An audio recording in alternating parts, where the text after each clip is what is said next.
మహీవల్లావాసమయ్యన్న యువదేవతామణి ధీమణి లోక సంచారణి భక్తదుష్టామణి మంజుభాసమణి పాపసంచారణి ముక్తికాంతామణి భావని నిన్ను వర్ణింప బ్రహ్మాది శేషంలో నిన్ను భగాలేరు మీ వందమానందన ఉన్నాయున్నాయాదానవాణిక దుర్మార్గులం బాబగా వికురూపం ఫలం వికునామం ఫలం ఉద్భవం వందవే తుల్లి ఇంద్రాది లోకం బలుంజేరి తాజేయ కల్లోకమూజి విహితాత్మనయ్యన్ పుణ్యాత్మనో దేవ సంగం ఫలం త్రుంభగా యూసి మాంసాదిగానేక చాల్యాభూరి షాదులం గల్గు గోపం ఫలం ద్రోయాదలంజకేదాజేయనదేవీయం గనో నగో దేవీయో సాంభవీ శంకరీ కనక దుర్గాంబయో కంజీ కామాక్ష్యో కాళీయో పార్వతీ శ్రీవాణి సురాభో యదా దేవాదేవీ అనంషన్గణందేన తమదోబందే నిన్నార్థులై వేణానుసారమం పెసోలో భావలన్ గంజాశూరాక్షరే గాయేదాన్వడ్ జీంగారమపారక్రోధామయారా ప్రకాశం వచేనం జోవచున్నమోమానం గాజయాదానవానేక బృందంబోలబ్బాయి రూపమేనాడు జూడంగాలేదంజయో తల్లియో మాధవదేవే రక్షింభవంజన్ దాన్వేడి జున్నదేవారు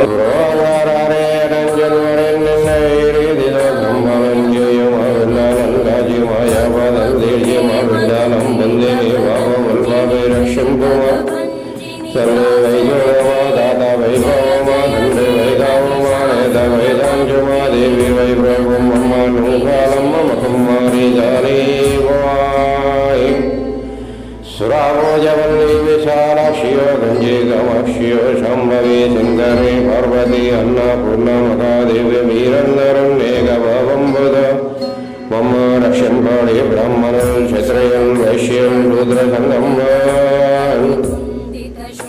నేదరామం ఫలం మాన సద్భక్తిదోనించే స్తోత్రం ఫలం జయను వారికిం గాజయి దండకం విప్పుడం భక్తి జయ పల్గుల వారికిం సరదజన వారికిం పాపముల్ పాపియం మోక్షముల్ గల్గాయే నేవోరదన్నాది వాక్యం వరందన్నేల బొమ్మరి రంజగి పృథివీ దాసనం రాజే రక్షం భూమి లోకమాత నమస్తే నమస్తే.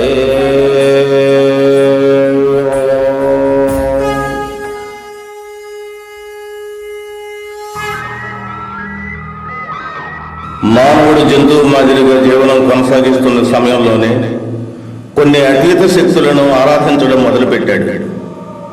అతను ప్రకృతి పరంగా జరిగే వైపరీత్యాలను అడ్డుకోవడానికి గాను అగ్ని, నీరు, గాలి, చెట్టు చేమలను పూజించడం మొదలుపెట్టాడు. కాలక్రమేణా మానవుని జీవన విధానం మారింది. కొండలు, అడవుల నుండి గ్రామాలలో జీవితాలని కొనసాగించడం మొదలుపెట్టాడు. గుంపులు గుంపులుగా ఒకే చోట గుడిసెలు నిర్మించుకొని వ్యవసాయాన్ని వృత్తిగా చేసుకొని జీవితాన్ని కొనసాగిస్తూ సుఖంగా ఉంటున్న తరుణంలో గ్రామాలలో సంభవించే కరువు కాటకాలు, భయంకరమైన కొన్ని వ్యాధులు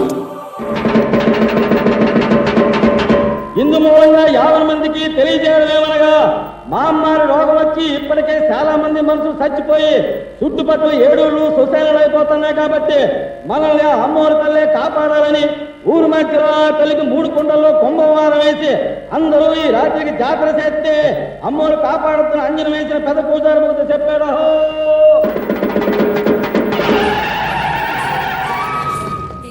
వాటి బారి నుండి తప్పించుకోవడానికి గ్రామ దేవతలను పూజించేవారు. అలా వాళ్ళు ఆ కాలంలోనే అమ్మతల్లి దేవతలను పూజించేవారు. అలా కాలక్రమేణా నూకాలమ్మ, సోలాపురి అమ్మవారు, మంకినమ్మ, ముత్యాలమ్మ మొదలగు దేవతలను కొలుచుకొని తమ గ్రామాలు, పిల్లలు సుభిక్షంగా సురక్షితంగా ఉండాలని కోరుకుంటూ జీవితాలను కొనసాగించడం మొదలుపెట్టారు. మన ఖరగ్పూర్ పట్టణంలో మొట్టమొదటిసారిగా అమ్మవారి ప్రవేశం 1911వ సంవత్సరంలో జరిగింది. ఈ మహాతల్లిని మన పట్టణానికి తీసుకుని వచ్చిన ఘనత కీర్తిశేషులు దేశెట్టి అప్పన్న గారికి చెందింది. అతను ఒరిస్సాలోనున్న కటక్ నగరంలో మిలిటరీలోను ఒక సిపాయిగా ఉండేవాడు. వాళ్ళు ఆ మిలిటరీ క్యాంపులో అమ్మవారి రాతి విగ్రహాలని పూజించేవారు. కొన్నాళ్ల తర్వాత వాళ్ళకి కటక్ నుండి ఖరగ్పూర్కి బదిలీ అయిపోయింది. కొద్ది రోజులలోనే వాళ్ళు కటక్ క్యాంపును విడిచిపెట్టి ఖరగ్పూర్ రానున్నాడు. అలాంటి సమయంలో ఒకరోజు రాత్రి అమ్మవారు దేశెట్టి అప్పన్న గారి కలలో కనిపించి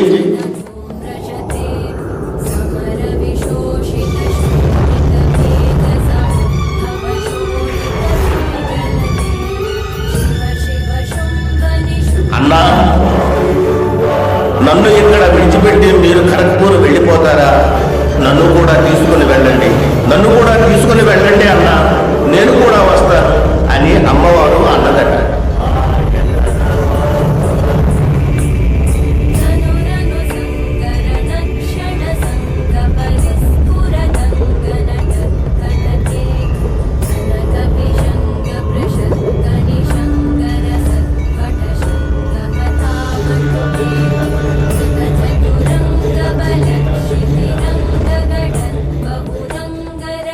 దేశెట్టి అప్పన్న గారు ఈ విషయాన్ని క్యాంపులోనున్న మిగతా తెలుగు వారందరికీ చెప్పారట. వాళ్ళందరి నిర్ణయం మేరకు అమ్మవారిని దేశెట్టి అప్పన్న గారు 1911లో తీసుకుని వచ్చి ఖరగ్పూర్లోనున్న 7వ నంబర్లోనున్న తమ క్యాంపు దగ్గర ఒక వేప చెట్టు క్రింద అమ్మవారిని ప్రతిష్ఠించారు. అక్కడే ప్రస్తుతం 7వ నంబర్ ఈశ్వరుని ఆలయం కూడా ఉంది. ఈ విధంగా అమ్మవారు మన ఊరి మీదనున్న ప్రేమతో ఖరగ్పూర్ ప్రజలకు తన కరుణా కటాక్షములతో దీవించాలని తను ఇచ్ఛాపూర్వకంగా మన పట్టణానికి విచ్చేసింది. నిజంగా మన ఖరగ్పూర్ ప్రజలు ధన్యజీవులు కదా. అవును మరి.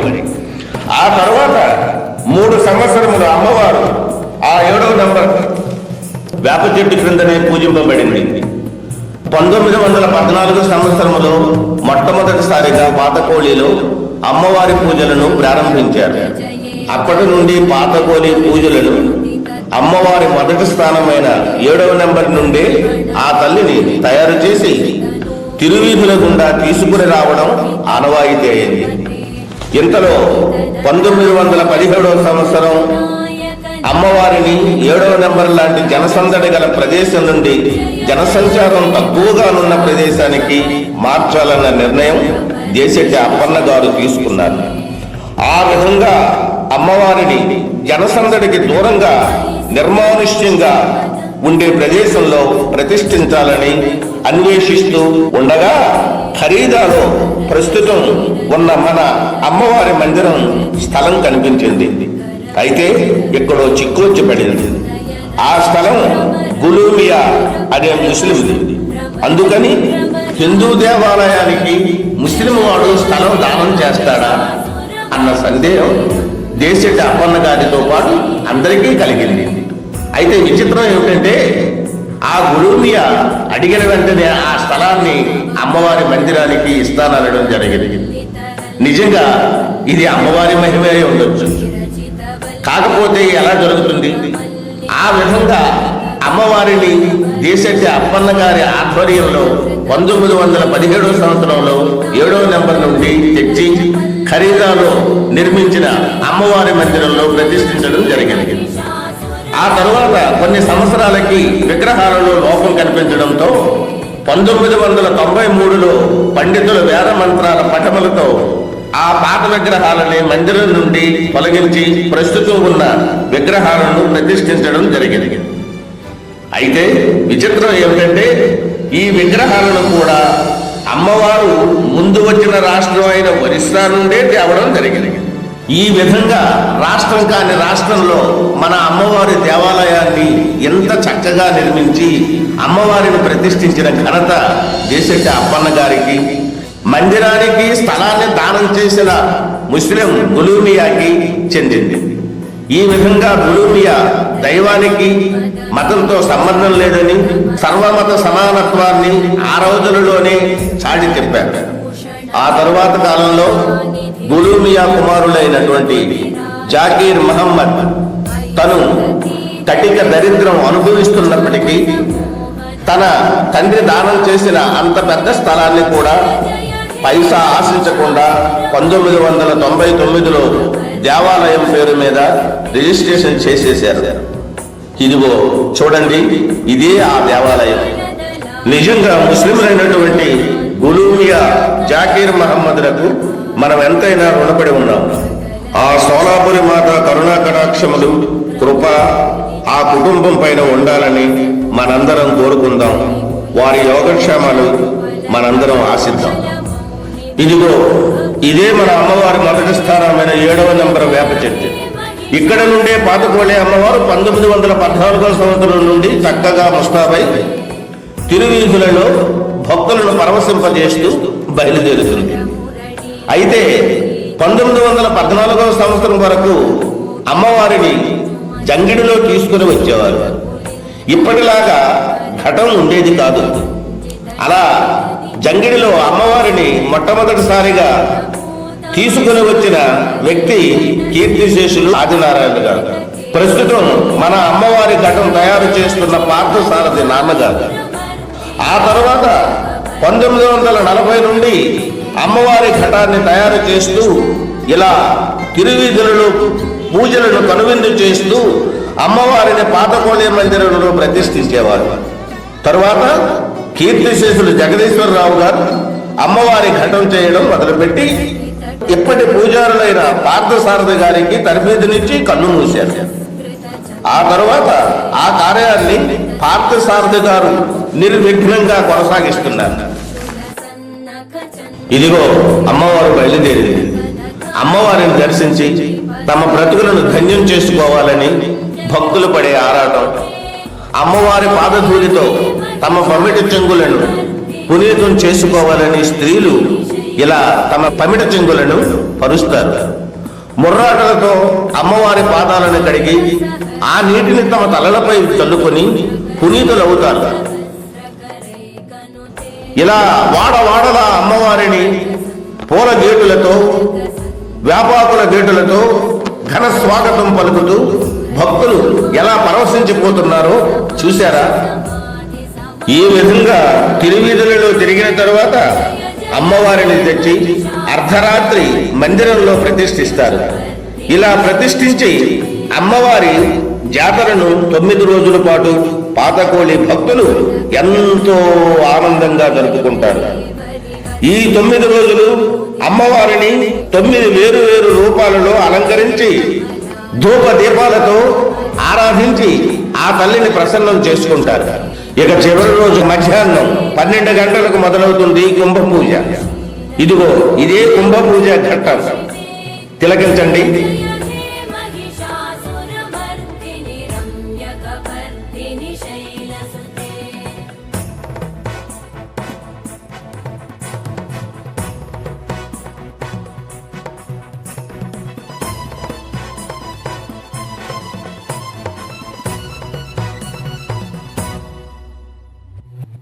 కల సత్కల సింధు జలైరను సించినుతే గుణరంగ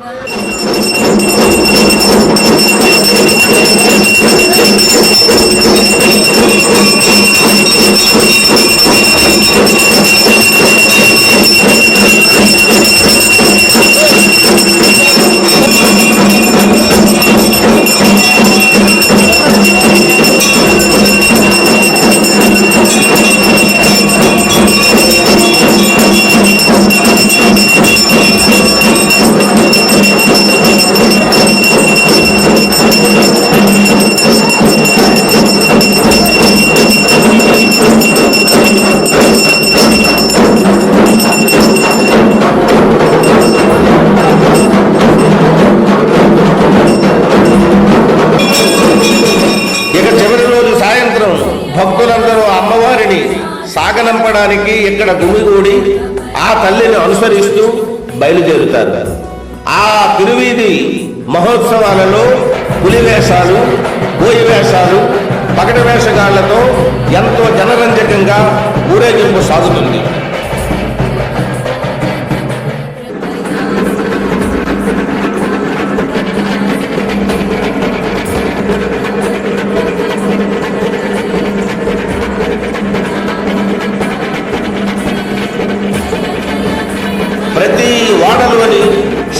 వేషాలు భక్తుల ముర్రాటలతో పరవశింపజేస్తారు భక్తులు.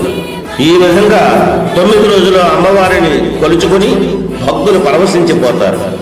మన రాష్ట్రం కాని రాష్ట్రం బెంగాల్ రాష్ట్రంలో ఉంటూ మన తెలుగువారు అమ్మవారిని కొలుచుకోవడం మన తెలుగువారు చేసుకున్న పుణ్యం, మన తెలుగువారు చేసుకున్న ఘనత.